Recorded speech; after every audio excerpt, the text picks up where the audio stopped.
Concrete grinding and polishing? It sounds straightforward, but anyone who's spent time doing surface prep knows there's a lot more to it. Today, we're going to break down the process step by step so you can work smarter, not harder.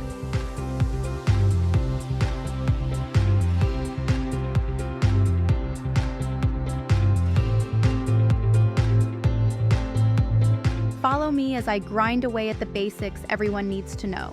People grind concrete for several reasons: to level it out, prepare the concrete for coatings, or polish it to a clean, durable finish. That could mean a polished floor in a retail space, or rough prep for any type of new flooring that will be installed over existing concrete. Either way, it's about taking existing concrete into a surface that looks or performs better.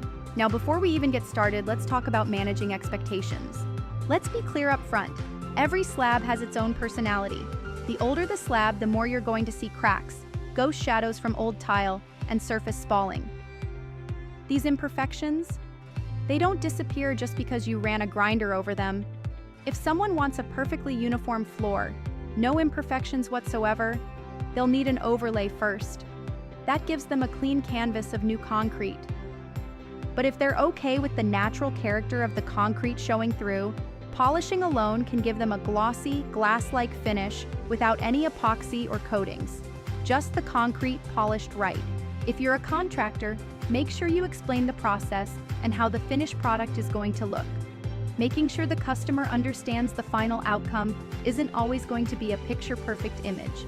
And if you're the end user, this will help you manage your expectations, so at the end there is no disappointment. So the first and most important step, know your concrete hardness. If you do floor prep for a living, you definitely should be using a MOHS hardness test kit. This simple test measures the concrete hardness. The test kit costs between $100 and $150, and if you're wondering where to purchase, there are a few links below in the description. So what does the MOHS hardness measure? The MOHS number is used to determine soft, medium, or hard concrete. Soft concrete has a MOHS rating of 2 to 3, medium concrete has a MOHS rating of 3 to 5, hard concrete has a MOHS rating of 5 to 7, and very hard concrete has a rating of 8+. Now, why is this so important? The type of concrete determines the bond needed for your diamond tool. The rule is simple. Soft concrete gets a hard bond. Hard concrete gets a soft bond. Get that backwards and your diamonds won't cut. They'll glaze over, heat up, or wear down very quickly. Next, select the right grit size. Select your grit size based on what grinding task you are performing. Grit size refers to the size of diamond particles. For removing coatings, leveling rough concrete, or exposing aggregate, start coarse. Use anywhere from 16 to 30 grit. For smoothing and polishing, move up to 80 to 120 grit. Lastly, choose the proper segment shape. Segment shape affects aggressiveness and dispersion. While technically not a dedicated shape, it's important to talk about PCD segments. PCD is manufactured with polycrystalline diamonds. PCDs are unmatched in the coating removal industry. They are ideal for removing thicker pressure-sensitive coatings over 3 millimeters thick, such as glue, epoxy, mastic, paint, and adhesives. Then you have arrow or triangle segments. Arrow segments features a distinct arrowhead shape, which enhances their ability to cut through tough materials. The design helps in directing the flow of debris away from the grinding surface, improving efficiency and reducing clogging. Arrow segments are often used for grinding uneven surfaces and removing coatings. The design helps in directing the flow of debris away from the grinding surface, improving efficiency and reducing clogging. Then we have square and rectangle. Square or rectangular shapes and bar segments are designed for aggressive material removal. The straight edges of bar segments help in achieving a flat and level surface, making them suitable for initial grinding and surface preparation tasks. And then you have round ones. Round is typically used for general concrete preparation and is ideal for finer grits. With less of a leading straight edge, a large surface area, and no specific corner, this design helps minimize deep scratching and excessive gouging, especially on uneven floors. Also important is the number of segments. Fewer segments, up to 3 per disc, help with reduced contact area, increasing weight per square inch. This exposes diamond grit quickly, which is good for removing adhesives, but not for producing a flat floor. More segments, up to 6 per disc, gives a smoother run. often used in later stages, start with 3, end with 6. Now that we have the right diamond segments for the job, let's choose the right grinder. Basically, there are 2 types of grinders: planetary grinders and multi-disc grinders.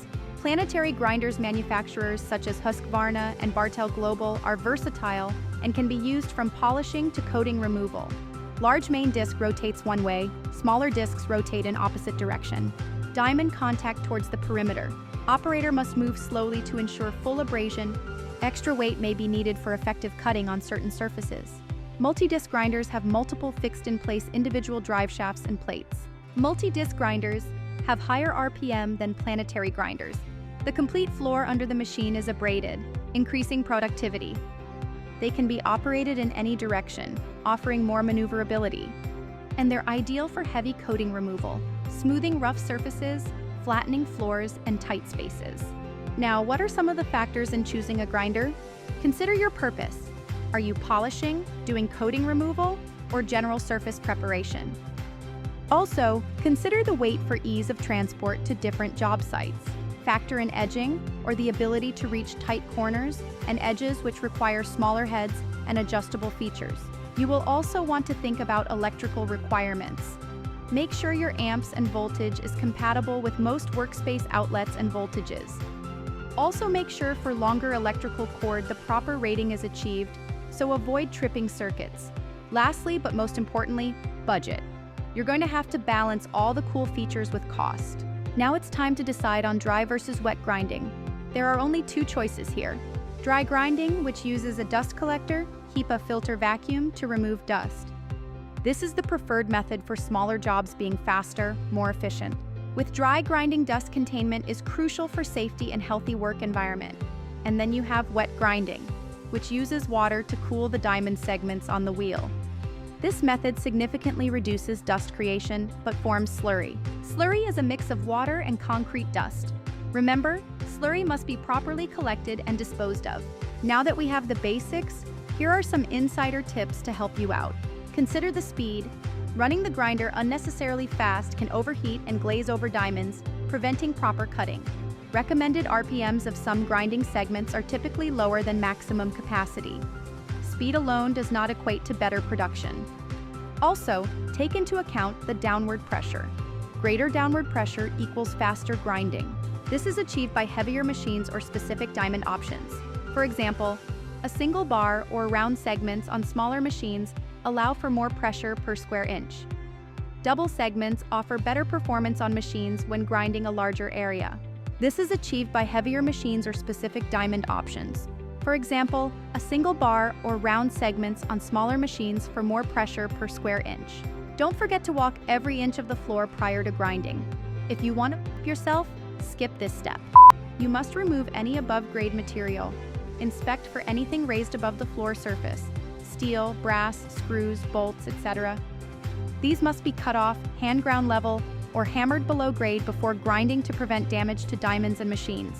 Also, never buy cheap stuff. This goes without saying. Avoid the cheapest diamonds, as lesser expensive products tend to wear faster, have inconsistencies that can scratch floors, and often lack vendor support. Invest in high-quality, reputable, name-brand products for long-term savings and better results. Some manufacturers recommended are Husqvarna, GT Diamond, Diamond Products, and Pearl Abrasive. And our personal favorite, Syntec. Just like the old saying, I cannot emphasize enough the importance of maintaining your equipment. Resist the temptation after a late-night job just to throw it in the back of the truck. Here are a few pointers when maintaining your equipment. Regular inspections, check for wear and tear, cracks, damage to segments, and alignment. Read the manual. Yes, it's there for a reason. Understand maintenance requirements, cleaning products, lubricants, and frequency. Cleaning. Wipe down machine after each use to remove debris, dust, dirt, and also replace worn parts, which should go without saying. And really quick, let's go over safety and best practices. Everyone should know these, but let's just review them as time and time again people forget or skip some of the basics. Personal protective equipment, PPE, safety glasses, earplugs, and dust masks are all essential. Vacuum for dust control. Use a vacuum with the correct cubic feet per minute rating for your grinder size to effectively capture dust and debris. Now that you're almost an expert, let's do a quick recap. Test your concrete. Use the right bond. Start coarse, finish fine. Choose the right segment shape for the job. Run your grinder smart, not fast. Control your dust and slurry. Buy the right tools and protect your margin. Grinding and polishing concrete is a craft. It's not about rushing through the job. It's about understanding the material and running your tools right. If you're planning your next grinding job and aren't sure what segments to use, reach out to us. We'll walk you through the right setup, whether you're prepping a small floor or polishing a large commercial space.